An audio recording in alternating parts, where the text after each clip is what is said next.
C'est la preuve que ça a évolué, mais il n'y a pas que le site qui a évolué, il y a aussi notre offre et les projets qu'on soutient. Exactement, donc on s'est rendu compte qu'en fait l'énergie renouvelable que l'on visait initialement ne nous permettait pas de faire le volume escompté pour faire tourner la boutique, entre guillemets.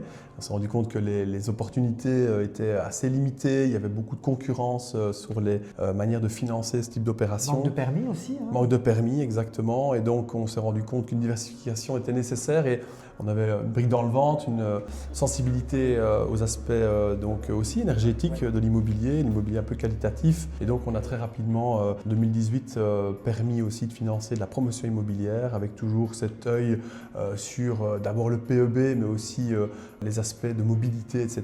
Donc on a très vite été attentif à ces éléments-là. On a ensuite mis en place l'EcoScore pour coller à notre ADN, puisqu'à un moment donné, on se demandait un peu si on n'allait pas trop glisser sur l'immobilier et perdre un petit peu notre ADN. Et on a voulu donc mettre en place cet EcoScore.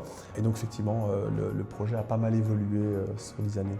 Et ici maintenant, après 10 ans, qu'est-ce qui n'a pas changé depuis le début? Je pense que les offres ont évolué. Donc c'est vrai qu'on est parti de projets purement énergétiques à de plus en plus de projets immobiliers. Je pense que ce qui n'a pas changé, en fait, c'est la volonté de faire du concret.